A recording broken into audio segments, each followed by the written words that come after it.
dans un certain nombre de subventions. Donc notre avenir est incertain. L'investissement du terrain synthétique est nécessaire. Je ne peux pas être contre. Mais c'est déjà bien, c'est une bonne nouvelle. Je termine si vous voulez bien. Et est-ce qu'il est indispensable à ce jour? Vraiment, la question doit se poser. Aussi, nous proposons de ne pas jouer les cigales et de reporter ce projet, car demain les temps soit risque de nous le reprocher, de reprocher notre légèreté et un manque de prévoyance. On doit attendre, faire le dos rond et réserver nos ressources pour ce qui est vraiment indispensable. Il le sera encore plus demain. Voilà. Alors, vous avez raison par rapport aux difficultés, c'est sûr, et l'incertitude par rapport au climat géopolitique, ça, on est bien d'accord. Sachez qu'on est quand même prudent. Hein. On a notre BPI, on a nos documents par rapport à ça, on fait attention, on suit véritablement les nouvelles de nos financeurs assez régulièrement. On ne va pas conduire sens dans le néant, ne vous inquiétez pas. Je peux le dire quand même? Oui, d'accord. On ne va pas se conduire tant dans le néant, on est quand même assez intelligent pour voir ce qu'on fait. C'est un souci aussi d'attractivité, de dynamique, et le fait aussi qu'aujourd'hui, il y a une fenêtre de tir qu'on disait qu'on n'aura peut-être pas dans un an. Ça va? Je peux vous écouter? Oui. Bien sûr, avec attention.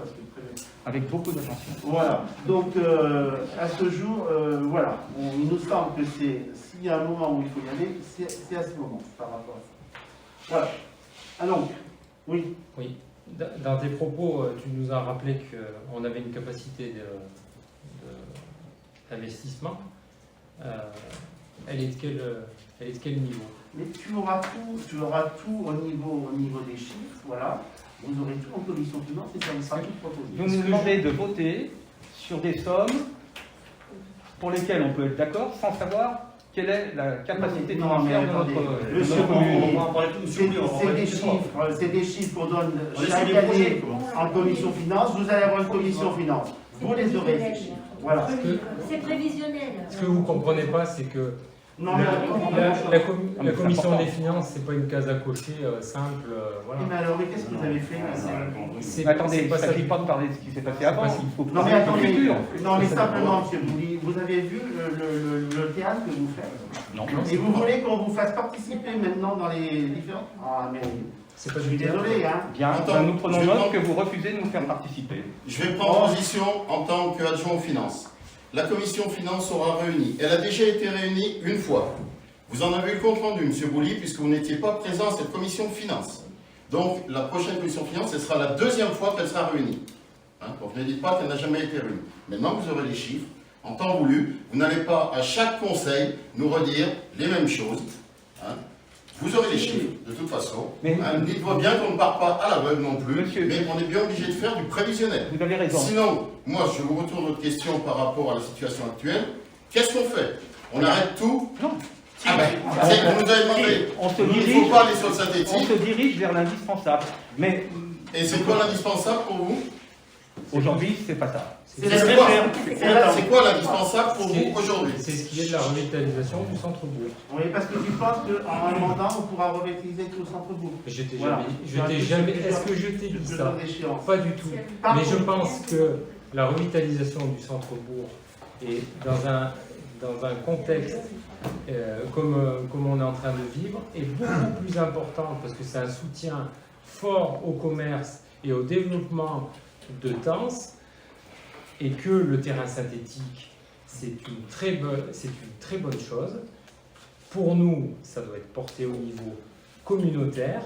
Je pense que dans la négociation, quand on a fait le retrait de la compétence de la Maison France Service, il aurait peut-être fallu mettre dans la balance le fait qu'on puisse intégrer la compétence de gestion des infrastructures. Je suis désolé, Pascal, mais je pense que tu n'entends pas ce que je t'ai dit.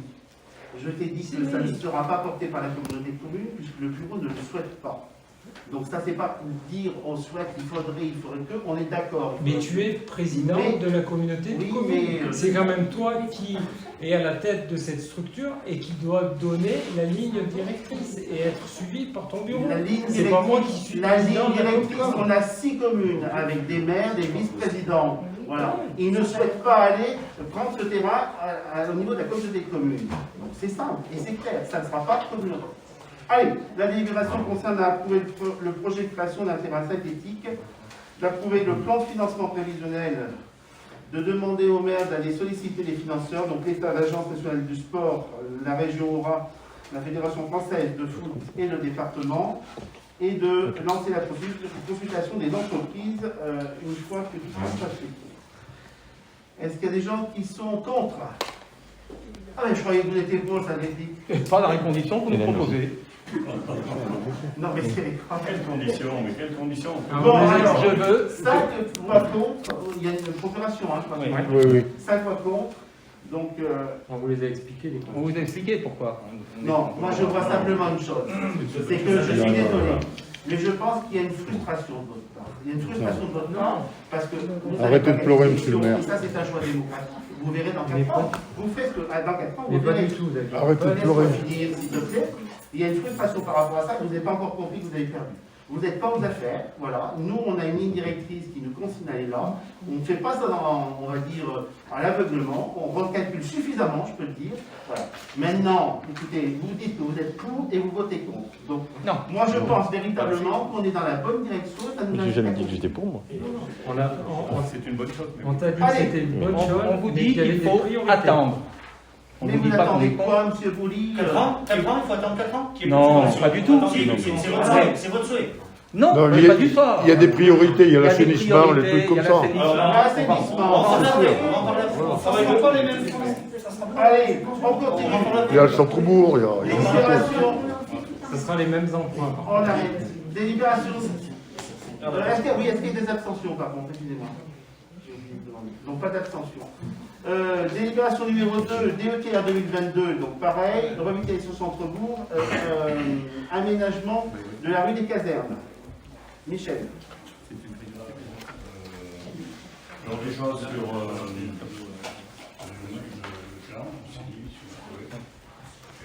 sur le document que vous avez, il y a un écart avec celui qui va vous être présenté de 40 000 €. Mais je vous présente le projet pour vous dire pourquoi. Donc, bon, je ne sais pas si vous situez la partie verte, là c'est le parking, pour vous situer un petit peu. Ici c'est le carrefour où il y a le petit rond-point là, vers l'ancien hôtel Placide. Voilà, c'est juste pour vous situer un petit peu. Alors, pour essayer de coller un petit peu sur le budget, parce qu'effectivement, il y a eu un gros écart entre l'estimation du cabinet Montretier et la réalité. Donc on a été aussi un peu surpris. Donc on a essayé de travailler plutôt sur les choses incontournables, c'est-à-dire la liaison, alors le secteur 1, qui est la liaison depuis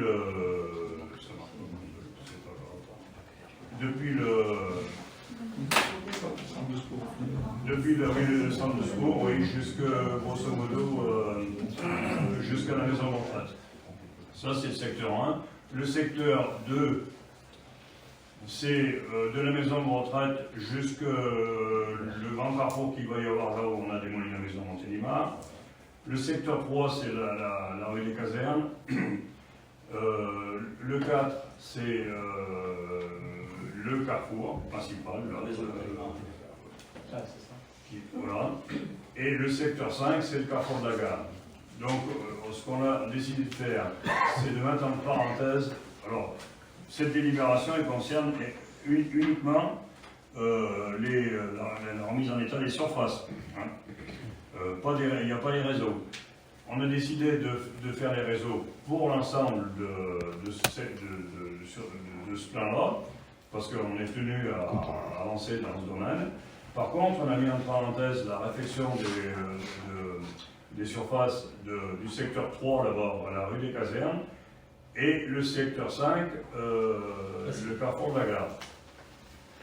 Alors, les 40 000 € qui vous manquent par rapport à... qu'on va retrouver maintenant sur le...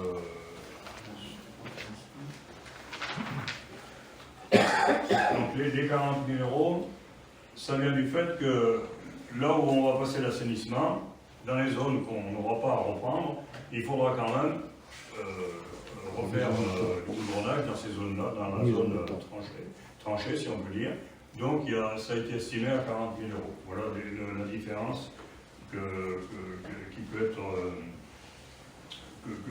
qui est justifiée là, par rapport aux documents là. Ça veut dire qu'on rajoute, excuse-moi, ça veut dire qu'on rajoute 40 000 sur le... Vous avez une estimation de 610 000 euros sur votre document, et 650. Merci. Sur le document, vous avez Sur votre document, 670 000. 40. Ok, merci. Parce qu'on a eu l'évaluation après. Voilà. Donc, alors, vous avez tout compris. Je veux dire, la délibération elle consiste à faire une demande de subvention pour la reprise de ces surfaces, qui est conséquente. Hein. Et pour ça, eh bien, on va avoir l'aide de l'État et on va avoir l'aide du département. Donc, Alors, attends, je vais d'abord au niveau du plan de financement. Avec la voilà. Donc, le coût estimatif global qu'on retrouve ici à 750 000 euros hors taxe, il va être décomposé comme suit. Le DETR, on est parti sur une aide de 50%, c'est-à-dire pour 375 000 euros. Le département pour 20%, 150 000 euros. Donc ça fait un total des aides de 525 000 euros. Et il reste pour la commune 225 000 euros. Voilà, donc pareil, donc il y a eu des commissions des marchés qui s'est réunies par rapport à ça. On refait donc le traitement total de l'assainissement compte tenu du planning qu'on est censé tenir, et on fait simplement l'aménagement de surface de la partie, ce que vous a dit Michel. On n'a pas encore de projet, on a un avant-projet par rapport à l'aménagement, qui n'est pas assez encore creusé. Donc on vous le montrera quand on aura un peu réfléchi à tout ça, et on aura une réunion au niveau des riverains aussi, pour tenir compte des souhaits des riverains par rapport à l'aménagement de ce secteur. Est-ce qu'il y a des questions?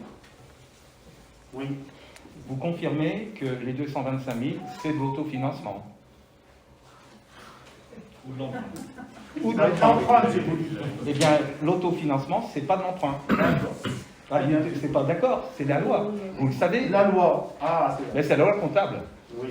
Allez.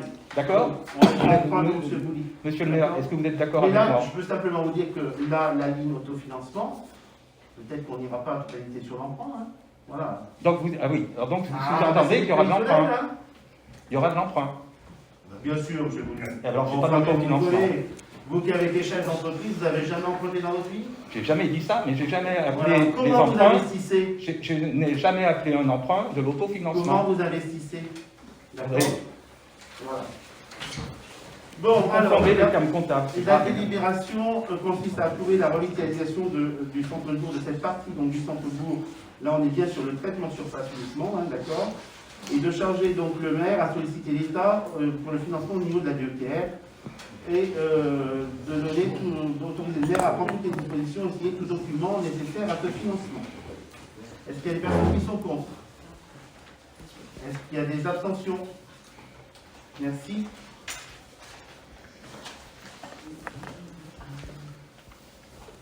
Prochaine délibération qui consiste au niveau du personnel, le temps de travail, le passage aux 1607 heures. Patrick. Oui. Alors, cette délibération est simplement là pour acter simplement des faits. La loi nous impose de passer aux 1607 heures. Donc c'est ce qui avait été présenté notamment en commission de finances le 7 décembre 2021. Donc on a présenté, pourtant ça va changer, ça va rien changer du tout parce que le personnel était déjà à 1607 heures. Le projet de loi avait été anticipé, donc nous étions aux 1607 heures. Voilà. Ça a été présenté et discuté avec le personnel au cours d'une réunion le 1er décembre. Mais comme les plannings avaient été anticipés, il n'y a pas eu de changement. Simplement, pour le valider en conseil, il fallait qu'il soit d'abord validé au comité technique du centre de gestion. Donc on a eu la validation que vous avez eu d'ailleurs en pièce jointe, la validation du comité technique du centre de gestion. Donc c'est pour ça maintenant on peut passer à la délibération. Donc ça c'était une obligation à compter du 1er janvier 2022. Voilà, donc c'est la validation du CDG. Est-ce qu'il y a des questions par rapport à ça? Vous avez eu la convention, hein? Vous avez... Oui. D'accord. Est-ce qu'il y a des questions par rapport au passage aux 1607 heures? Non. On passe au vote. Est-ce qu'il y a des personnes qui sont contre? Est-ce qu'il y a des gens qui s'abstiennent? Merci. Prochaine délibération, toujours en termes de personnel, la modification du régime des astreintes. Patrick. Oui. Donc là, pareil, modification du régime des astreintes, ça avait déjà été présenté en commission. Hein, et c'est une demande du personnel qui demandait de modifier le régime des astreintes, hein, puisque jusqu'à maintenant, il y avait une astreinte déneigement. Hein. Voilà. Donc, on est passé, au lieu d'une astreinte, on passe au lieu d'une astreinte week-end, on passe à une astreinte semaine. Donc, ça concerne les agents techniques. Hein. Et il y aura deux périodes. Une période pour le déneigement du 1er novembre au 30 mars. Hein. Donc, il y aura 3 agents sur 3 semaines qui vont rouler. Et en plus, une période du 1er avril au 30 octobre où il y aura toujours un agent qui sera d'astreinte.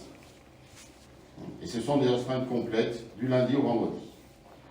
Donc on a mis en place l'astreinte technique sur la durée de l'année, parce qu'il y a souvent des problèmes techniques qui se posent, et on n'avait aucun agent, il venait au bon vouloir. Donc ils attendaient ça depuis des années aussi, et donc on l'a mis en place. Est-ce qu'il y a des questions par rapport à ces astreintes? Oui.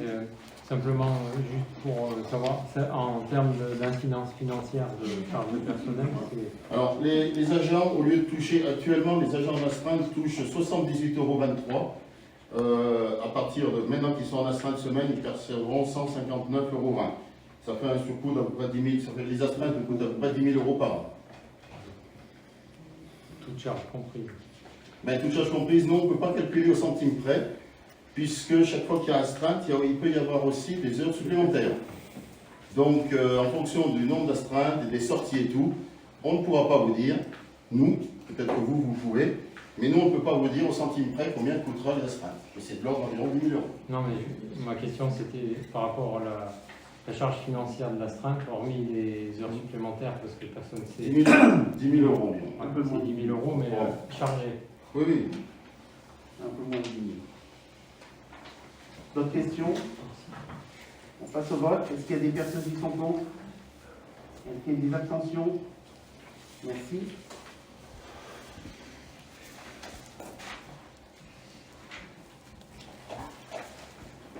Prochaine délibération qui consiste à renouveler une convention avec le centre de gestion. Donc on utilise, on travaille avec le centre de gestion concernant la gestion de nos logiciels de gestion et notamment la dématérialisation des procédures.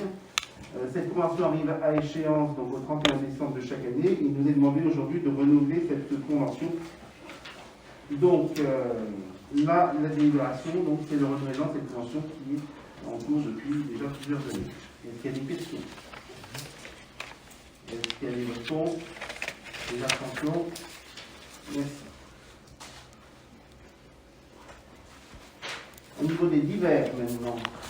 Donc au niveau des divers, nous avons eu des questions du groupe minoritaire. 5 questions nous ont été conformément au règlement intérieur. Donc 5 questions nous ont été posées.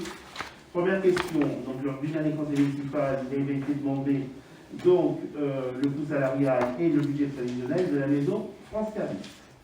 On va vous montrer tout ça.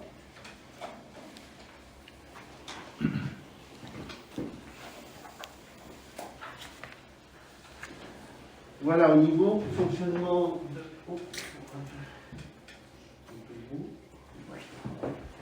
Donc, on a un total de charges d'à peu près 66 000 €. Là, se met donc les deux salariés à 28 heures pour 16 000 € et 7 200 € de charges à 45%. En titre de dépenses, EDF, chauffage et tout ce que vous voyez, donc pour un montant de 65 934 €. À ça, en face, on a des recettes, dotation temps service 30 000 €, la dotation, donc participation de la commune 18 264 €, dotation point poste 14 136 €, et la dotation exceptionnelle poste de 3 534 €. À ce poste, il convient d'ajouter le poste du conseiller numérique. Conseiller numérique, donc je rappelle que par rapport au conseiller numérique, c'est un CDD de 2 ans uniquement. Ce conseiller numérique va percevoir un montant brut de 1 607,30 €, soit 19 287 €, ce qui fait charger 8 600 € de plus, soit 27 267 €. Il va être subventionné à l'auteur de l'ANCT, une subvention de 50 000 € sur 2 ans. Donc, ce qui nous fait un reste à charge pour ce poste de conseiller de 2 967 € par an. Là, nous avons donc, alors on est loin des 100 000 € de personnel que vous disiez, hein, d'accord. On descend un petit peu si vite. Au niveau investissement, 90. au niveau investissement, donc la participation de la commune est 11 200 €, et ça se décompose au niveau des ordinateurs et des appareils qui sont nécessaires pour postuler à la labellisation France Service. Voilà. Est-ce qu'il y a des questions?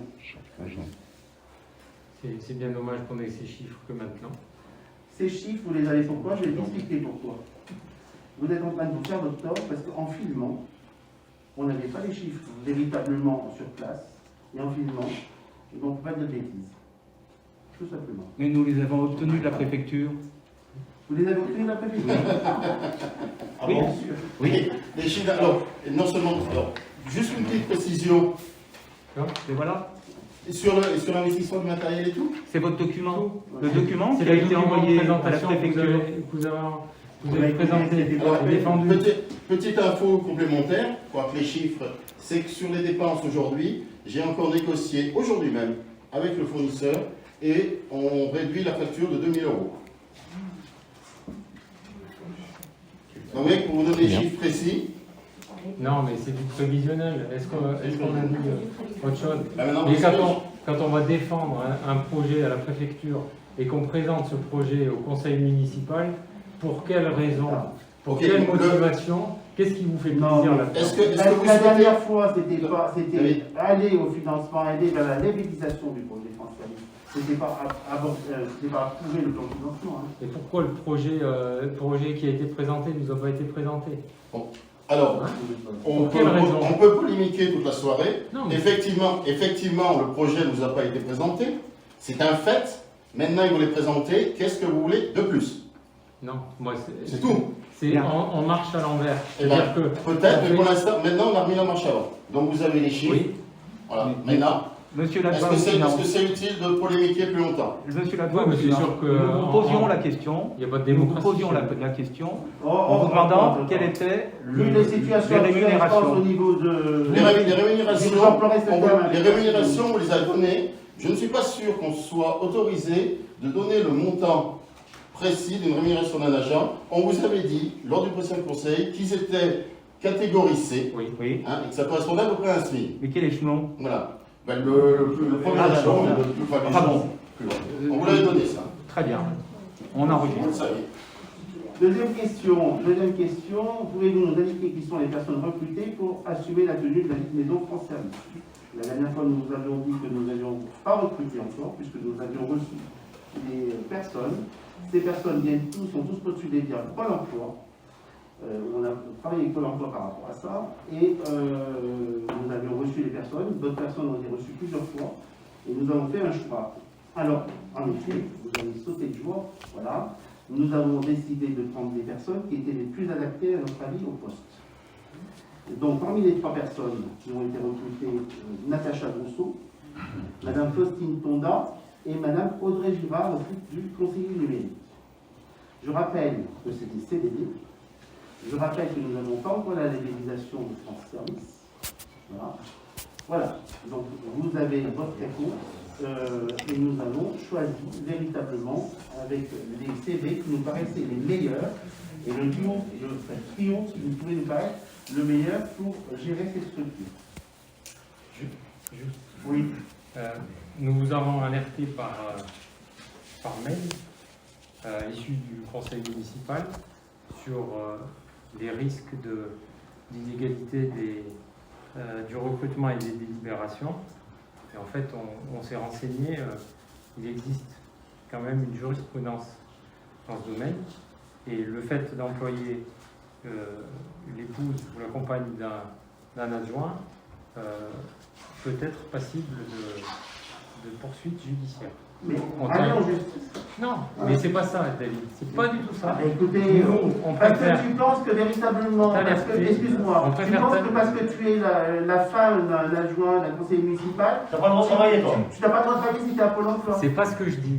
Nous, on vous prévient, il y a de la jurisprudence qui existe. C'est complètement illégal. Ah bah bon. Ah bon.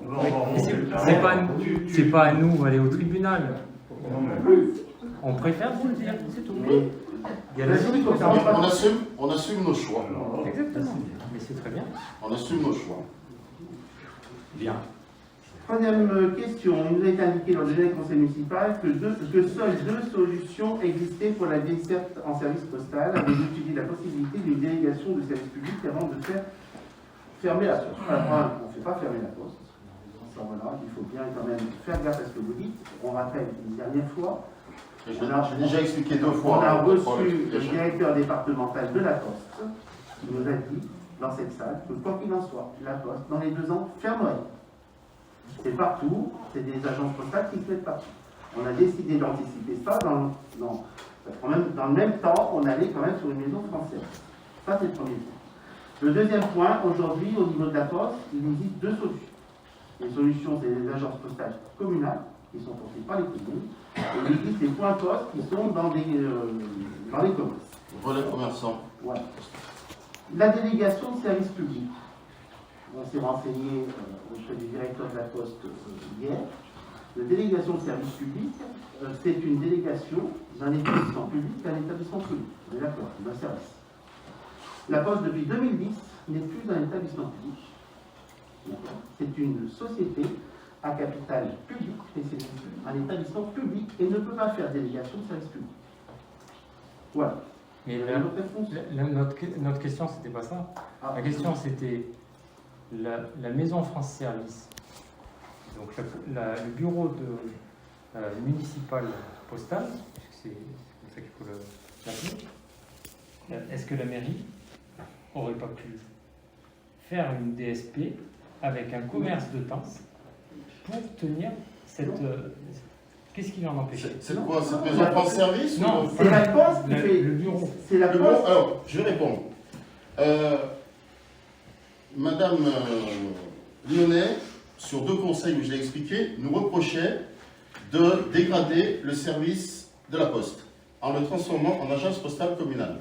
Effectivement, on aurait pu dire à la Poste, quand ils sont venus, ben écoutez, puisque c'est la proposition qu'ils allaient faire lorsqu'ils allaient nous proposer de transformer le bureau de poste, on avait 2 solutions, ils nous auraient proposé dans les 2 ans à venir 2 solutions, soit une agence postale communale, soit un relais poste commerçant. Si on n'avait pas fait de maison de service, si on n'avait pas voulu le truc, on aurait pu dire aller chez un commerçant. C'est très bien pour le commerçant. Par contre, pour l'usager, là je peux vous garantir que les services ne sont pas du tout les mêmes que ce que fait un commerçant et ce que fait une agence postale communale. Là vous avez une différence énorme. Et là sur une ville de 3000 habitants, je pense que ça aurait été une erreur d'aller sur un relais poste commerçant. C'est très bien que dans des petits villages où il n'y a qu'un seul commerce et il fait un complément de revenus, sur une ville de 3000 habitants, on dégradait vraiment la prestation de service public.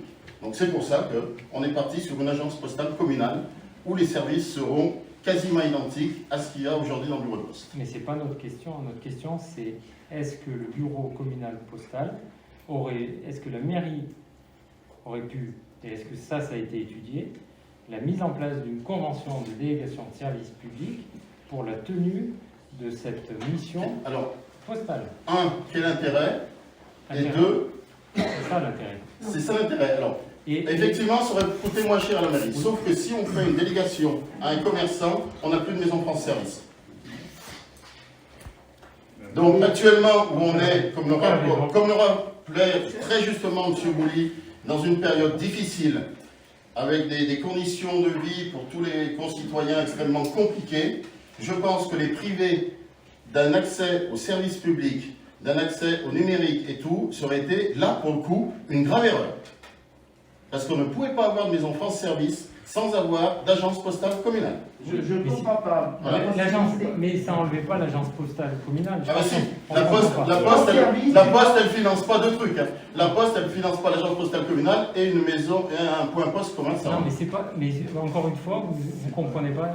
Ou alors vous faites. Qu'est-ce que vous voulez mettre chez un commerçant? la délégation de service public de la tenue de la mission de pas de banque postale, du bureau postal. En fait, ce qu'il veut dire, à mon et avis, c'est pas forcément, c'est que c'est pas forcément l'expatrié dans un autre local. Je vous ai jamais parlé de ça. Et alors, ça veut dire qu'un commerçant aurait financé le salaire des employés? Sous une, Non mais là on joue au chat à la souris. sous une DSP. Au bout d'un moment, c'est Non, mais, sans réponse. bon, mais de toute façon, si, on a notre réponse. Ça n'a pas été étudié. C'est tout. Il suffisait de le dire et c'était bon. Bah, ça a raison. Ça n'a aucune raison d'être étudié. C'est Bah, le projet. non, mais c'est sûr. Voilà. Allez, quatrième question. Plusieurs conseillers municipaux vous ont adressé des demandes spécifiques de documents. Ces demandes n'ont pas été honorées, n'ont fait l'objet d'aucun retour. Des consignes ont été données à l'administration communale de ne plus répondre aux sollicitations des conseillers. Alors, pas du tout. Par contre, il y a un point très important que je souligne là. Vous m'envoyez des mails très régulièrement. On vous a, la DGS, Sylvie Vassavier, vous a envoyé un mail il y a déjà quelques temps en disant qu'elle ne voulait plus être destinatrice des mails qui me concernaient et qu'il fallait l'envoyer directement maintenant au niveau du mail. Vous continuez, vous persistez la dernière fois à envoyer des mails et me mettre en copie. Il n'y a eu aucune consigne par rapport à ça. Par contre, moi, des mails à 11h moins 20 ou des mails avant le week-end, tout ça, je ne réponds pas.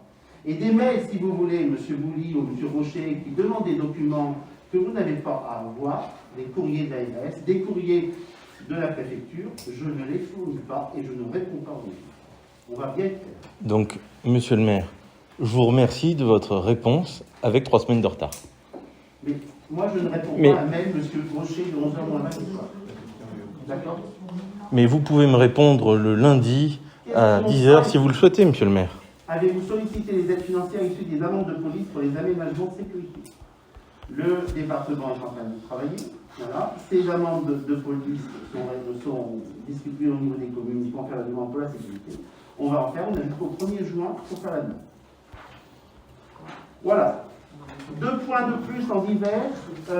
Simplement faire un point sur le recensement qui a eu lieu à Tence. Recensement, on attend les résultats, beaucoup de difficultés au niveau des agents recenseurs, où beaucoup de personnes ne veulent pas répondre et n'ont pas voulu répondre. Je rappelle quand même que c'est passible d'une amende de 150 €. C'est dramatique parce que le fait de ne pas répondre, le nombre, la population, le nombre d'habitants a une incidence sur les dotations. Au-delà de cette problématique où certaines personnes ne veulent pas répondre, on a aussi eu un certain nombre de réponses qui étaient, on va dire, pas correctes, où on sait très bien qu'il y a peut-être 3 personnes dans le ménage et il n'y a qu'une personne de déclarée. On attend les résultats du recensement qui nous seront donnés dans quelques temps. Vous évoquez la difficulté de répondre par un... Non, alors il y a eu une nouvelle des agents méthode cette recensés. année où c'était par priorité, c'était par Internet. Oui, c'était beaucoup plus simple. Bah, pas forcément chez nous. Ouais. Pas forcément chez nous. C'est ce qu'on pensait, c'est ce qu'on pensait Ça, en fait. c'est la première méthode. Voilà. Mais en plus, les agents recenseurs, avec le Covid, n'avaient pas le droit de rentrer, n'avaient pas le droit d'aider les gens à rentrer. Ça a été une deuxième difficulté. Mais quand on voit ce qui s'est passé sur la Haute-Loire, véritablement, il y a beaucoup de gens qui ne veulent pas répondre. Les documents que vous avez remplis au titre du recensement pardon, sont des documents qui sont décidés qu'à l'INSEE, ne sont ni envoyés aux impôts, ni envoyés à la carte, à aucun autre organisme. Voilà. Donc il n'y avait aucun risque à répondre à ça. Voilà. Bon, ça a été un peu dur quand même pour les agents recenseurs. Ils n'ont pas toujours été très accueillis. On attend les chiffres. On devrait normalement avoir un nombre d'habitants à peu près constant sur le premier retour qu'on a. On attend les chiffres, on vous les communique. Monsieur le maire, pardon, excusez-moi, je continue là-dessus. Sur les dossiers numériques et tout ça, il est vrai que la validation était compliquée.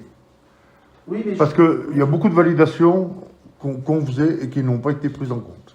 Il a fallu revenir derrière par écrit parce que on n'arrivait pas. Ouais, mais je pense que tu as raison. De manière, Ouais, il y avait un problème juste pour la validation. Le reste, ça faisait très facilement. Sur la validation, il y avait un petit problème. Après, C'est dommage qu'on n'ait pas eu la maison France Service plus tôt, parce que là, il y aurait eu une aide. après il faut bien se dire que les prochains recensements, à mon avis, seront faits par informatique. Bien sûr. Oui, c'est ça. Juste pour donner un exemple sur la difficulté du recensement, moi je suis allé chez une personne qui n'avait pas donné rempli son papier. Quand je l'ai vu, il m'a dit non, mais si je l'ai rempli, je l'ai envoyé par la poste. Sauf que par la poste, eh bien, on ne l'a jamais eu. Donc manifestement, il ne voulait pas être censé. Et c'est très important, le nombre de refus ou de... Il y en a plusieurs. C'est con parce que ça c'est important pour nos... Alors c'est... il y a d'autres villages qui sont comme ça. Hein. Ah ouais, je ne peux pas vous répondre, on n'hésite pas parce qu'on aimerait bien savoir. Je pense quand même que la qualité, parce qu'il faut aussi le souligner, mais la qualité de travail des agents recenseurs a permis de beaucoup limiter cette perte. Parce qu'ils sont allés, pour beaucoup, au-delà de leurs prérogatives.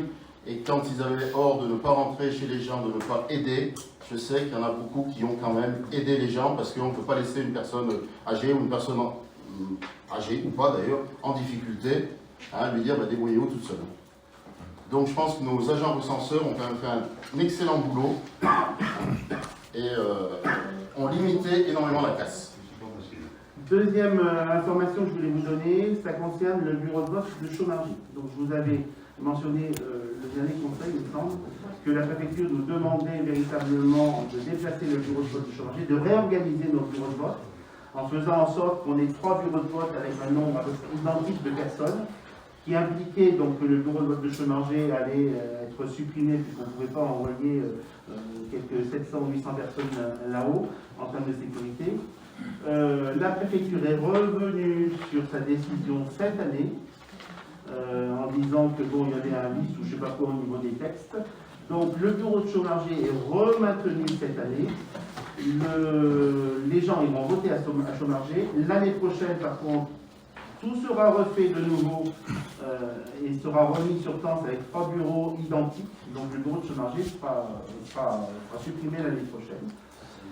Simplement un point, cette année pour les élections qui approchent, donc on vote à Chaumargy et on votera San Maria Boni. Le vote au gymnase n'a été autorisé que dans le cadre du Covid et ils nous ont remis San Maria Boni. Donc un mouvement, un micmac un peu difficile à comprendre. On informera la population, on réécrira aux habitants de Chaumargy pour expliquer ce qui s'est passé. Voilà. Donc on a les excuses par rapport à la préfecture, par rapport à ce quoi. Il y a 3 villages en France, en Haute-Loire qui sont concernés par ça. Voilà. Ça a demandé pour nous, pour les agents administratifs, un travail considérable, parce qu'il a fallu quand même organiser les 3 secteurs de vote. Il a fallu modifier tout le logiciel informatique et tout à reprendre. D'accord? Voilà. Très bien. Juste, attendez, j'ai oublié un truc au niveau du recensement. Un petit point, il y a une autre personne aussi pour remercier du fait que les résultats sont quand même pas si mauvais que ça. C'est Monique en bas, qui a fait un énorme boulot, puisqu'elle connaît les gens, qui a fait un énorme boulot pour relancer ceux qui ne voulaient pas répondre et tout, et donc aussi grâce à elle. Et donc je pense que ça aussi c'est quelque chose qu'il faut souligner, parce qu'elle n'était pas du tout obligée de le faire. Et ça a bien limité la casse aussi. Excusez-moi, j'ai oublié. Impeccable. L'ordre du jour est épuisé. On va clore le conseil municipal. Merci. Monsieur le maire. Alors, juste, c'était hors conseil municipal. Vous éteignez la caméra. Il n'y a pas de problème, mais c'est pas du tout polémique, c'est juste qu'on est dans une situation au niveau de l'Europe un petit peu délicate. J'ai vu via les annonces qui avaient été faites sur Eliwap que la mairie de Tence s'associe avec les autres mairies de la communauté de communes, donc un effort humanitaire envers l'Ukraine. Il y a un certain nombre de Tensois et d'autres habitants de la communauté de communes qui m'ont contacté. Je sais que d'autres personnes ont été contactées également. Je suppose que chacun d'entre vous a peut-être été sollicité. Et moi, je parle pour ceux qui m'ont contacté, certaines personnes se sont proposées pour accueillir des réfugiés, alors des réfugiés en tout cas temporairement, et je voulais lancer l'idée peut-être qu'on mette à disposition des locaux du patrimoine municipal pour, si besoin est, évidemment, pour accueillir des femmes et des enfants. Par rapport à ça, tu fais bien d'en parler, j'ai oublié. Donc on est rentré dans le système de solidarité. Dès que l'AMF a lancé la solidarité au niveau des réfugiés ukrainiens, la communauté de communes a décidé de rentrer dans le processus. Vous avez la possibilité d'apporter du matériel en bas de la mairie, dans la salle en bas, alimentaire, il y a toute une liste, sauf simplement, rectifions, plus d'habits. Ils sont submergés, ils ne sont surtout plus apportés d'habits. Donc voilà, vous avez la possibilité de donner dans n'importe quelle mairie de la communauté de communes. Le deuxième point qui viendra dans la foulée, et qu'on a mis en place, c'est qu'on est sollicité par M. le Préfet pour recenser les personnes qui peuvent éventuellement héberger des réfugiés ukrainiens, que ce soit de la collectivité et que ce soit des particuliers. Donc on a mis en place un tableau où il y a déjà des personnes qui viennent s'inscrire. On va lancer la communication demain. Les gens qui sont intéressés pour accueillir des réfugiés. La commune, je pense qu'on en reparlera au prochain conseil municipal, mais je pense qu'à mon avis, la commune devra faire un geste par rapport à ça. On en reparlera au prochain conseil. Simplement, donc voilà, les personnes qui sont intéressées pour accueillir des réfugiés ukrainiens doivent s'inscrire en mairie. C'est quand même un point important. Le recensement de l'hébergement est demandé dans tous les départements. Et le préfet, dans son courrier, mentionne bien que ce n'est pas une obligation que la Haute-Loire soit choisie pour héberger les Ukrainiens. Il demande à tous les départements, mais ce n'est pas une obligation qu'on en ait dans notre département. À voir. Voilà. Il faut savoir qu'il y a des privés du Chambon qui sont partis avec des minibus 9 places ce soir en direction de la frontière polonaise-ukrainienne pour ramener, pour descendre le matériel et des denrées et ramener au moins 8 personnes dans chaque minibus. Et ça s'organise au Mazet et au Chambon. Alors si vous voulez que ce soir on rajoute une délibération, si vous êtes d'accord de principe à ce qu'on mette un appartement de la commune à disposition des Ukrainiens, des réfugiés ukrainiens, si vous accordez qu'on le mette maintenant, même si le conseil est clos, à l'ordre du jour, si tout le monde est d'accord, on approuve. Vous approuvez? Ah oui. Est-ce que tout le monde approuve? Allez, on fait une délibération unitaire par rapport à ça, à l'unanimité, et on fait remonter à la suite. Merci en tout cas pour eux, parce que on voit que c'est dramatique ce qui se passe, et c'est tout proche de l'ordre. Merci. Je pose une question en tant que... Oui, bien sûr, allez-y. Voilà, donc je voudrais vous faire part d'une réflexion personnelle. Parce que donc, en fait, je voudrais aborder le projet du City Stage. C'est possible? Oui. Je sais que ça a déjà été délibéré, mais bon, j'aimerais apporter un peu mon sentiment là-dessus. Donc voilà. Donc si j'ai bien prévu, j'ai bien compris, vous avez prévu d'installer le City Stade sur le terrain qui occupe les anciens tennis derrière la piscine. D'accord. Donc c'est bien ça.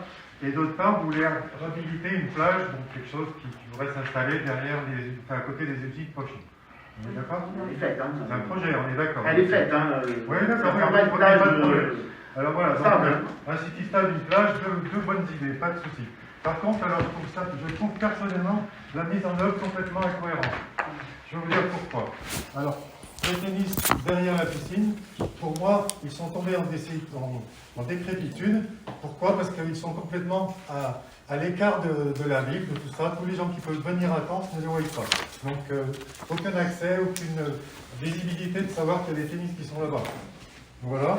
Et d'autre part, donc étant à l'écart, à l'abri des regards, ils sont soumis à des dégradations en toute impunité. Je pense que on est peut-être d'accord là-dessus, c'est que vraiment il se passe des choses que, enfin voilà, c'est mon esprit, hein. Je ne sais pas après si ça correspond, je dis bien, c'est une réflexion personnelle que je ne parle pas au nom de mes collègues. Hein. Donc voilà. Donc vouloir implanter un City Stade derrière la piscine produira les mêmes effets. Au bout de 2 ans, il deviendra le théâtre de rendez-vous nocturnes. Voilà, et tout excusez-moi, et de tout ce que cela engendre. Même erreur, même conséquence. Voilà. Donc la City Stade, pour moi, c'est la vie, c'est la jeunesse, c'est un accessoire d'attrait pour la ville. Il faut donc le mettre en évidence, le montrer. Je ne comprends pas qu'aujourd'hui, vous vouliez aller cacher ce City Stade derrière là-bas. Si vous me le permettez, je peux vous répondre. Alors, à l'écart, oui, du fait qu'il n'est pas dans le centre-bourg. Non, parce qu'il est à côté de la piscine et à côté du futur synthétique. Donc on est sur un pôle sportif, jeunesse. Donc moi il me semblait utile que ce City Park soit dans ce secteur-là où on rassemblait tous les jeunes de tout âge. Je tiens à formuler une chose aussi, qui n'a pas été mentionnée dans le projet du synthétique, c'est que mon intention personnelle est d'installer une caméra qui sera située sur un mât au niveau du synthétique et supervisera les 3 sites. City Park, synthétique et piscine. D'accord. Vous voyez bien que donc, quand les gens Déjà, élément dissuasif, monsieur. quand les gens seront à la piscine, ils pourront directement avoir un accès au C'est le City but. Park. C'est le but. C'est prévu. Il y a un- D'accord. il y a un Voilà. accès Voilà. différent. On s'est axé là-dessus Attendez, par rapport au pôle jeunesse. répétez ce que vous avez dit là, monsieur. Par contre. Quand les gens seront à la piscine, ils auront accès directement. Non, mais c'est non, hein, voilà. Non, mais via Pas direct.